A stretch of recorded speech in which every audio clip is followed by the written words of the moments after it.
Reactor online. Sensors online. Weapons online. All systems nominal.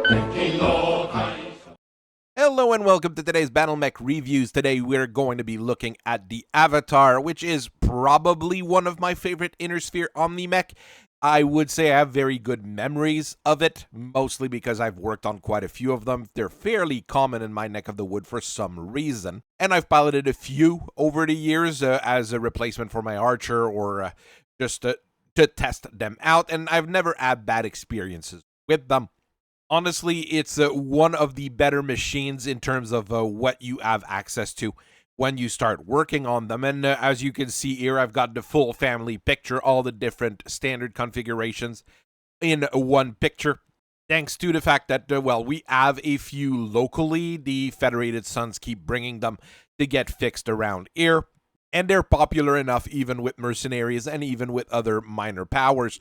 So it's a fun machine for that. You are going to be able to buy it, unlike some other OmniMechs out there. So let's get into it. One of the OmniMechs which caused a lot of problems for the Inner Sphere at the start of the clan invasion was the Mad Dog, codenamed the Vulture, in the Inner Sphere because people didn't want to say the Japanese word too much. It was decently fast, it was decently armored, it was very well armed for a mech its size at 60 tons, and it chewed through Inner Sphere formations fairly quickly. It also had quite a few different weapon loadout thanks to Omnipods and the ability to change them on the go. It's not the most well-armored mech out there. It's not the fastest mech out there. It's not the best-armed mech out there, but the combination of all of those things made the Vulture quite a threat. There were other mechs, though, in that same family, like the Thor or the Mad Cat, which made Inner Sphere Commander really mad because they didn't have any mechs that had that kind of speed, firepower, and mobility all mixed into one. While you can say that the Raptor came into production really quickly as a proof of concept of OmniMech technology in the Inner Sphere, there was a number of other designs that entered the conception stage as soon as the Battle of Wolcott ended. On Wolcott, the DCMS basically played the Clan Smoke Jaguar and won a couple of mechs, a couple battle armors, and hopefully enough time to be able to get that information out of them and get Omni technology going. Lucian Armor Work did not rush things as much as they could, however, and they started looking for a replacement for things like the Vulture fairly quickly, but there were first things that came out, like the Blackhawk KU, which required basically just making it bigger, and the Owens, which was basically a Jenner with different parts stuck in. Along those lines there, last of these first generation OmniMech, you had the Avatar that started production in 3056. The concept for the Avatar was pretty straightforward, and it was to basically copy the Vulture, like Law had done with the Blackhawk KU, but they realized fairly quickly that it needed more work to be functional. They took the base chassis and made it about 10 tons bigger compared to the Vulture, but they kept the same basic leg assembly, the one you would also kind of see on something like the Timberwolf. The engine and the torso assembly was rebuilt from the ground up to be easier to manage. Getting the Vulture's sideways engine kind of thing was a thing that the Lyran Commonwealth managed to do with the Bushwhacker, but it took a little bit longer for the people in the CMS and Lucian Armor Work to figure out how to actually make that work. Pilot reported that they had some issues in their repossessed OmniMechs over the time as well, as component kept failing due to compatibility issues with the onboard computers. If you mount a Inner Sphere medium laser in a pod and you put it on an OmniMech, a clan one, often enough, the computer will be like, well, that's too basic, and it'll start having issues with it. So a lot of time was spent on the Avatar to make sure that all standard Inner Sphere parts could work and would work on the new design. Like many of these early OmniMechs, Lucian Armor Works started selling licenses for production for it far and wide, as long as someone traded something that they wanted for it. The main purchasers for the Avatar was the Federated Commonwealth during the détente between the two major Inner Sphere power, with General Motor and Star Corp making a hefty profit on the design on their own. Victory Industries and the Draconis Combine also bought a license because the Avatar was so popular that the DCMS needed another company to build them for them. Another group that bought quite a few of them was Comstar, which really liked to put them in their ComGuard units, which would lead to them being on both sides of the jihad in a later time. Like many early Innersphere Omnimechs, the Avatar AV-10 has a bunch of built-in features in it that cannot be removed, namely a pair of Victory 23R medium laser in the center torso, because they wanted to make sure that even if the pods failed, you had some weapons that you could use in order to fight back, including your big feet that would make a set of 4 weapons, I guess. And you had case bins automatically set up in the side torsos because Innersphere Omnimechs don't come built in with those like clan ones. It's 3 tons of equipment that is sacrificed here, but a pair of medium lasers is always going to be useful. And case bins, well, very rarely will it really be a lost weight. The engine is a Hermes 280, giving you a top speed of 64 kilometers per hour, which is comparable to your Warhammer, your Cataphract, your Archer, all the mechs in that particular range, which were extremely popular in the Innersphere at the time, but it's slower than most clan Omnimechs. It's okay. It's how the Innersphere has to manage with some of the equipment that they have at the time. The body is made of standard material, which saves on internal space and makes the mech easier to repair, and it's protected by 12 tons of standard plate, which is, once again, quite reasonable. Overall, you've got 34 tons of pod space, 37 of effective tons of equipment, allowing this to be fairly flexible, even though you only have 10 built-in double heat sinks, which is, well, what you can fit in the engine, a little bit less actually than what you can fit in the engine, but should be enough depending on what configuration you want to play with. The primary configuration of the Avatar is a multi-purpose design meant to fight clan machines in the same kind of bracket, and is decently functional.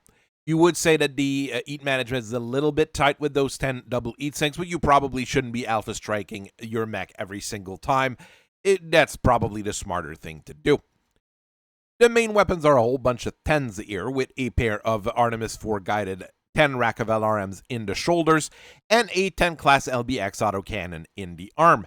You get 3 tons of LRM reloads, 2 tons of shells for the autocannon, which means you're going to be able to stay in the fight long enough to actually make a difference. People have moved these things around, sometimes 2 tons of LRM and 3 tons of shells, sometimes taken off the Artemis to add ammo, depending on the situation. It's all fairly easy to do on an Omnimech, obviously, and all things that are, well, not completely standard, but make sense to an engineer.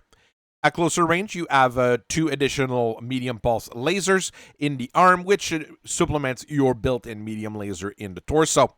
Finally, once things get really close, or if there's infantry threats around, you get a pair of machine guns underneath the LRM racks, giving you, well, not a whole lot of firepower, but it's quite decent at taking out any of those little pesky threats on the ground. It is multi-purpose. It works fairly well. I've seen them with some equipment moved around, like I said. Medium pulse lasers replaced with ER mediums or regular medium lasers, all sorts of things, and, well, it will work in what it's meant to do, which is fight things at all sorts of range. Alpha configuration is meant to get up close and personal with people, and it shows that, well, you can make different things with an Omnimech. The main gun is a 20 class autocannon, which is mounted in the right arm with 3 tons of reloads, and some more modern versions might actually mount an LB-20X instead, taking some room on the side torso on top of it. It really depends on when you bought the darn thing. Supporting this is the ARD-mounted medium lasers, obviously, which share the same range bracket as the 20 class autocannon, a little bit shorter than the 20 class LB autocannon. And you have also a pair of 6 tube of SRM fed by 2 tons of reload. For a bit of long-range support, you have an ER large laser in the opposite arm, which occasionally will have a full arm assembly, which is basically taken off an Archer, put in together and with duct tape and tie wraps. To increase your mobility, you also have a full set of jump jets in the legs, giving you a mobile jump range of 120 meters. This is pretty efficient as a city fighter, and it's going to be threatening quite a few things in close quarters. Bravo configuration is the complete opposite, and it's meant to bombard enemies at long range and through indirect fire. Overall, you have 50 racks of LRM, 30 in the arms, a pair of 15s, and 20 in the torsos, so a pair of 10s, guided all by Artemis 4 system, guaranteeing that you're going to have very good clustering on all the hits when confirmed. You get 6 ton of LRM reloads to keep you in the fight long enough, but you're going to be running out fairly quickly just because of how many missiles you're going to start pouring down on targets. You do have those 2 medium lasers in the center torso for closer range support, so you're able to rival the Archer on many things, except for the fact that you don't have ANDs, even though it is possible to mount ANDs on these things once again. It's going to take a little bit of work, and what I've basically seen is people refinagling a bunch of Crusader arms, basically, to serve as arms for a Bravo configuration avatar. Charlie configuration is meant to be your command mech for Inner Sphere OmniMech Lances using a C3 master computer. You will see a lot of those early Inner Sphere OmniMechs with C3 configurations or built-in C3s in the case of an Owens as an example. It's a pretty good idea, and it works fairly well, especially when fighting clan mechs. And this one, in order to keep it protected and out of harm's way for that C3 computer, you have a pair of 10 rack of LRMs in the shoulder to just bombard targets. For direct fire, you have an Ultra AC5 and a PPC in the arms, and a single ton of reload for the autocannon might make it a little bit tight. It really depends on how long the engagement turns out to be. With the pair of built-in medium laser in the center torso, you're fairly well protected, and you will carry enough punch to be a threat while guiding all the other little mechs around you and helping them shoot things easily. Golf configuration, which was a Netwas 1 design, is not fancy, but it works really well. Each arm mounts a standard Gauss rifle, fed by 2 tons of reload each. It kind of mirrors, I think it's the Vulture A here, which also packs a pair of Gauss rifle. You get the built-in medium lasers at shorter range for protection, which means that you're not entirely in trouble if something gets close to you with the slight minimum range that Gauss rifles have. It's going to be quite a threat in quite a few situations, and well, Gauss boats always are a decent thing to bring to the table. The Romeo configuration of most Inner Sphere OmniMechs were set up during Operation Bulldog and Operation Serpent to use clan gear that was crunched up on the field as they were going through Clan Smoke Jaguar. Romeo Avatar, however, starts with a 40 rack of MRM on the arm, which is not a clan piece of equipment. It does give you a massive amount of punch at short range, but it's not super accurate. I'm not 100% sure I'm fully sold on that weapon, to be honest. Supporting this, though, is a clan-graded Gauss rifle on the opposite arm with a single ton of reload, and an ER large laser that is mounted directly on the head, because you can do that with clan ER large lasers. Finally, you've got a Streak 4 tube of SRM on the shoulder in order to threaten damaged units and armor, meaning this thing is good at most ranges, is going to deal an okay amount of damage. It's just that MRM that I'm not sold on.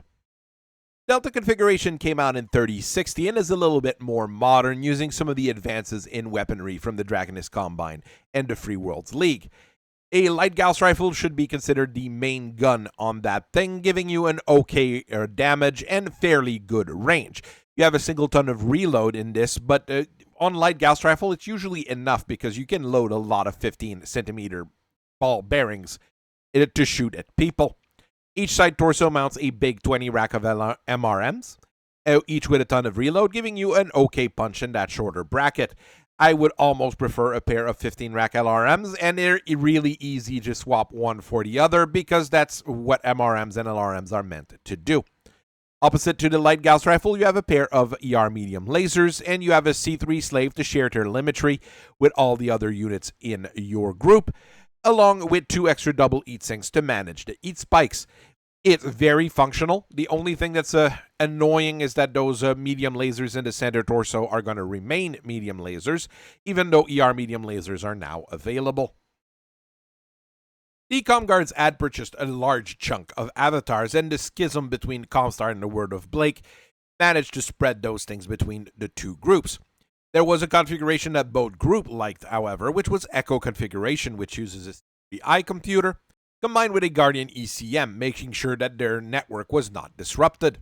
For weapons, you get an Ultra 10 class autocannon with 3 tons of reload in the right arm, backed by an ER-PPC and ER medium laser on the left side. You got a big 6 extra double heat sinks to keep the heat down, meaning that you are going to be a fairly big threat at just about every time. It combines very well with other Word of Blake Omni-mechs like the bigger Seraph and all the fancy little Celestials out there. Foxtrot configuration came out in 3064 to supply both sides of the FedCom Civil War, as the Federated Commonwealth had bought a massive amount of those things. The main gun now is a 20 class LBX autocannon on the right side, fed with 4 tons of reloads, giving you a very good punch at a decent range. Opposite of this, you get an ER-PPC, giving you decent sniping capability, and you get a full set of jump jets in the leg, giving you a jump range of 120 meters.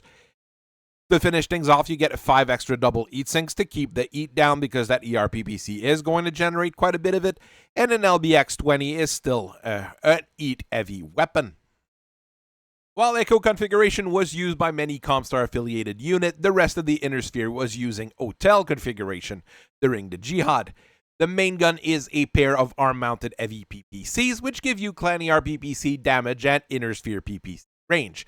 Really, you take what you can get in these kinds of situations, and heavy PPCs are quite good, even though they run very hot. Each side torso mounts a 3-tube or rack of multi-missile launcher with an Artemis 4 guidance system to them, which I do think is excessive in these cases. You get 3 tons of reload in order to have some utility and damage with these weapons as well. To keep things fairly cool, you get 6 extra double heat sinks, which is pretty darn good. Uniform configuration is meant to be used in unusual environments, but you can really use it as is by switching the torpedo launchers with regular missile launchers. The main piece of hardware on this one, however, is a C3 master computer, which is, well, pretty much unheard of on regular uniform configurations, so it will be your command mech for underwater combat. Each arm mounts a rack of 15 tubes of long-range torpedoes and 4 tubes of short-range torpedoes, meaning you've got quite a few missiles, which are going to be quite functional underwater. And you get 4 tons of reload for the long-range missiles and 2 tons of reload for the short-range missiles, meaning that you're going to be able to stay in the fight long enough. You also have a small pulse laser in the left torso to round things out. You will see also the UU model, the W, which doesn't mount the C3 master computer, but you have UMUs mounted in the legs and an extra small pulse laser in the opposite torso. This one's more aggressive, to be quite honest, and it's going to be quite more mobile than the regular underwater avatar, but you losing that C3 computer might be an issue. India configuration is a late Jihad, early Republican era design that is far more specialized. The main weapons are shoulder-mounted Thunderbolt 15 launchers, meaning that you can shoot one big missile rather than a stream of missiles. It is easier to intercept with anti-missile system. Basically, an anti-missile will be able to shoot down your single missile rather than the whole volley. But if it goes true, well, it gives you quite a bit of punch. You get 2 tons of reloads on these, so you can shoot them a decent amount of time. And I would say Thunderbolt 15s are probably the best weapon in that particular category. You get an extra 2 ER medium lasers backing up your arm-mounted 2 medium lasers, giving you an okay amount of direct fire potential. You get 6 extra double heat sinks on there as well to make sure that you keep cool, because Thunderbolt launchers are quite heat intensive. Golf configuration was your Gauss boat unit, and there is a modernization of this that happened under the Republic of the Sphere. Using clan-graded weapons, they replaced the arm-mounted Inner Sphere Gauss rifle with a pair of AG-30s. Hyper Assault Gauss are very, very good at taking down airplanes and VTOLs, meaning that this thing can be quite a threat. You also have 8 tons of reloads for those guns, which means you only still have 32 shots, because those shots are far bigger. This is quite a threat, and one that I do believe is used by specialty units just due to the cost of the clan-graded equipment.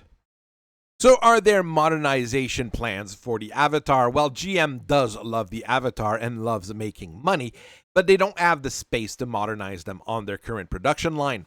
One thing that they did, though, was license the upgrade that they want to do to Victory and Starcore, making a thing called the Rama, the AV20, which is named after an avatar of one of the old Hindu god. It is a minor update which increases survivability and the flexibility a little bit. The engine and heatsink system is now to clan standards, meaning that you're going to save a little bit of space if you add heatsinks to the design, and the engine is a little bit smaller, meaning that losing a side torso won't kill you. The targeting system is also set up as clan equipment, meaning that you can set up active probe, ECMs, targeting computers, things like that, and you're going to save on weight and space as well. Basically, all of those little modifications are a little bit weird and don't affect the mech directly. What is affected directly, though, is replacing the fixed medium laser in the case system, just taking it out altogether and replacing it with additional pod space. But what you're going to see a lot of people do is just take the original avatar configurations and slot them in their Ramas. Another thing I've seen as well is replacing the regular case with case 2 and those medium lasers with ER small lasers. You lose a little bit on the range, but you're going to gain on survivability. There's a few different variations that you can do here, and it's a thing that's brand new, and I've seen one or two already, but I don't think it's in mass production yet. While Clan OmniMechs will outclass most Innersphere OmniMechs in almost every category, the Avatar is a simple, no-nonsense design which can be used in a variety of manners, which is a thing that you want OmniMech to be. It is also not extensively expensive, and it doesn't use any really fancy internals outside of the engine, meaning that it's easier to fix than many Clan OmniMechs. The biggest issue I have with this one is really the speed. It matches Innersphere standards like the Marauder, the Warhammer, the Thunderbolt, but it won't be able to outmaneuver or outrun any of the clan staples like the Summoner or the Timberwolf. It still commands an FT price, being an OmniMech with an XL engine, but once you get your hands on it, you will be able to configure it to do whatever work you really need it to do, and it's not hard to keep running, which means that it's a very good unit for a Merc commander or any smaller unit commander on the borders of various realms. Give it a try, and give it a buy if you see one floating around. You will generally like it. So I thank you very much for listening to me for so long. I hope you guys have a very nice rest of your day, and I will see you guys later. Bye-bye.